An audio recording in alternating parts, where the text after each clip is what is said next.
નમસ્કાર દર્શકો, સાચો સમાચાર ન્યૂઝ ચેનલમાં આપનું હાર્દિક સ્વાગત છે।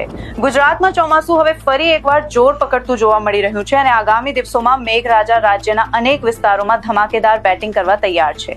હવામાન વિભાગની નવીનતમ આગાહી તેમજ જીએફએસ મોડલના સંકેતો મુજબ કયા જિલ્લાઓમાં ભારેથી અતિભારે વરસાદનું એલર્ટ જાહેર કરવામાં આવ્યું છે, કયા વિસ્તારોમાં વાવાઝોડા જેવા તેજ પવન ફૂંકાવાની શક્યતા છે અને આગામી દિવસોમાં વરસાદનું ચિત્ર કેવું રહેશે તેની વિગતવાર માહિતી જાણીએ આજના આ અહેવાલમાં। સૌથી પહેલા વાત કરીએ વરસાદની સ્થિતિ વિશે। આજે એટલે કે 18 જુલાઈના રોજ ગુજરાતના અનેક વિસ્તારોમાં વરસાદની તીવ્રતામાં વધારો જોવા મળી રહ્યો છે। ખાસ કરીને સૌરાષ્ટ્રના દરિયાકાંઠાના વિસ્તારોમાં સવારથી જ વાદળછાયું વાતાવરણ છવાયેલું છે અને અનેક જગ્યાએ વરસાદી ઝાપટા નોંધાઈ રહ્યા છે। માંગરોળ, વેરાવળ, કોડીનાર, ઉના, જાફરાબાદ, રાજુલા, મહુવા, તળાજા, પાલીતાણા, ગારિયાધાર, બગસરા, ધારી, સાવરકુંડલા, ખાંભા અને જામવાડા પંથકમાં મધ્યમથી ભારે વરસાદ પડવાની પૂરેપૂરી શક્યતા છે।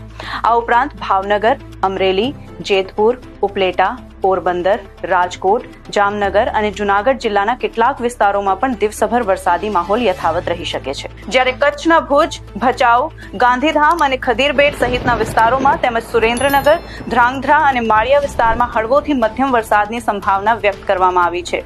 ઉત્તર ગુજરાતના થરાદ, ધાનેરા અને આસપાસના વિસ્તારોમાં પણ વાદળછાયું વાતાવરણ વચ્ચે સામાન્ય વરસાદી ઝાપટા પડી શકે છે। મધ્ય ગુજરાતની વાત કરીએ તો અમદાવાદ, ગાંધીનગર, નડિયાદ, ડાકોર, ગોધરા, લુણાવાડા, બાયડ, દાહોદ, વડોદરા અને ખંભાત સહિતના વિસ્તારોમાં બપોર બાદ વરસાદી માહોલ વધુ સક્રિય બનશે અને અનેક સ્થળોએ સામાન્યથી મધ્યમ વરસાદ નોંધાઈ શકે છે। બીજી તરફ દક્ષિણ ગુજરાતમાં વરસાદની સૌથી વધુ અસર જોવા મળી રહી છે। ડાંગ, વલસાડ, તાપી, નવસારી અને આસપાસના વિસ્તારોમાં સવારથી જ વરસાદી વાતાવરણ જામ્યું છે। ખાસ કરીને ભરૂચ, દહેજ, ઓલપાડ, કીમ, સુરત, ડુમસ, નવસારી અને વલસાડના દરિયાકાંઠાના વિસ્તારોમાં ભારે વરસાદના અનેક રાઉન્ડ જોવા મળી શકે છે। કેટલીક જગ્યાએ અતિભારે વરસાદની સ્થિતિ પણ સર્જાઈ શકે છે। હવામાન વિભાગના અનુમાન મુજબ આજે એટલે કે 18 જુલાઈના રોજ દક્ષિણ ગુજરાતમાં ભારેથી અતિભારે વરસાદની સૌથી વધુ શક્યતા છે। ભરૂચ, રાજપીપળા, ડેડિયાપાડા, તાપી, સુરત, નવસારી, વલસાડ, વાપી, કપરાડા અને ખાડોલી સહિતના વિસ્તારોમાં મેઘરાજા ધબધબાટી બોલાવી શકે છે, જ્યારે આવતીકાલે એટલે કે 19 જુલાઈ એ પણ દક્ષિણ ગુજરાત અને સૌરાષ્ટ્રના કેટલાક વિસ્તારોમાં વરસાદનું જોર યથાવત રહેવાની સંભાવના છે। હવે વાત કરીએ આગામી દિવસોની મોટી આગાહી વિશે। જીએફએસ મોડલ મુજબ એક અત્યંત મજબૂત વરસાદી સિસ્ટમ ગુજરાત તરફ આગળ વધી રહી છે। આ સિસ્ટમની સૌથી વધુ અસર ઉત્તર ગુજરાત અને કચ્છના વિસ્તારોમાં જોવા મળશે। 24 જુલાઈના રોજ રાધનપુર, પાટણ, પાલનપુર, ડીસા, ધાનેરા, થરાદ અને ઈડર સહિતના વિસ્તારોમાં ભારે વરસાદનું રેડ એલર્ટ જેવી સ્થિતિ સર્જાઈ શકે છે। આ સાથે ગાંધીનગર, અમદાવાદ, લુણાવાડા, ગોધરા, દાહોદ અને બોટાદ સહિતના વિસ્તારોમાં પણ ભારે વરસાદને કારણે જળબંબાકાર જેવી સ્થિતિ સર્જાવાની શક્યતા વ્યક્ત કરવામાં આવી રહી છે। ત્યારબાદ 25 જુલાઈની વહેલી સવારથી કચ્છ અને ઉત્તર ગુજરાતમાં આ સિસ્ટમ વધુ સક્રિય બનશે અને ભારે વરસાદનો નવો રાઉન્ડ શરૂ થઈ શકે છે, જ્યારે 26 અને 27 જુલાઈ દરમિયાન સમગ્ર ગુજરાતમાં વરસાદની તીવ્રતા વધે તેવી શક્યતા જીએફએસ મોડલ દર્શાવી રહ્યું છે। દર્શકો, હવે વાત કરીએ ભારે પવનની।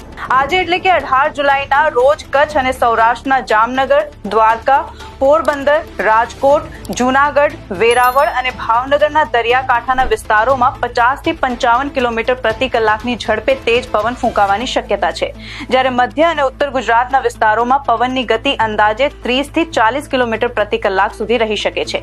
આગામી 19 જુલાઈ એ પણ દરિયાકાંઠાના વિસ્તારોમાં તેજ પવન યથાવત રહેવાની સંભાવના છે, જ્યારે 21 અને 22 જુલાઈના રોજ કચ્છ, સૌરાષ્ટ્ર અને દક્ષિણ ગુજરાતના દરિયાકાંઠે પવનની ગતિ 65 થી 75 કિલોમીટર પ્રતિ કલાક સુધી પહોંચી શકે છે।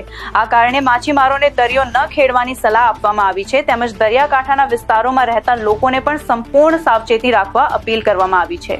રાહતના સમાચાર એ છે કે સૌરાષ્ટ્ર અને કચ્છના જે વિસ્તારોમાં હજુ સુધી વાવણી લાયક પૂરતો વરસાદ થયો નથી, તેમને જુલાઈના અંતમાં આવનારી આ મજબૂત સિસ્ટમથી સારો લાભ મળી શકે છે। જો આગાહી મુજબ સિસ્ટમ સક્રિય રહેશે તો રાજ્યના મોટાભાગના વિસ્તારોમાં પાણીની સ્થિતિમાં નોંધપાત્ર સુધારો જોવા મળી શકે છે। હવામાનની આવી જ પડે પડની સચોટ અને વિશ્વસનીય લાઈવ અપડેટ્સ મેળવવા માટે સચો સમાચાર ન્યૂઝ ચેનલને અત્યારે જ લાઈક કરો, સબસ્ક્રાઇબ કરો અને બેલ આઇકોન દબાવવાનું ભૂલશો નહીં। તેમજ તમે આ વિડીયો ગુજરાતના કયા જિલ્લા કે ગામમાંથી જોઈ રહ્યા છો તે અમને કમેન્ટ બોક્સમાં જરૂર જણાવો।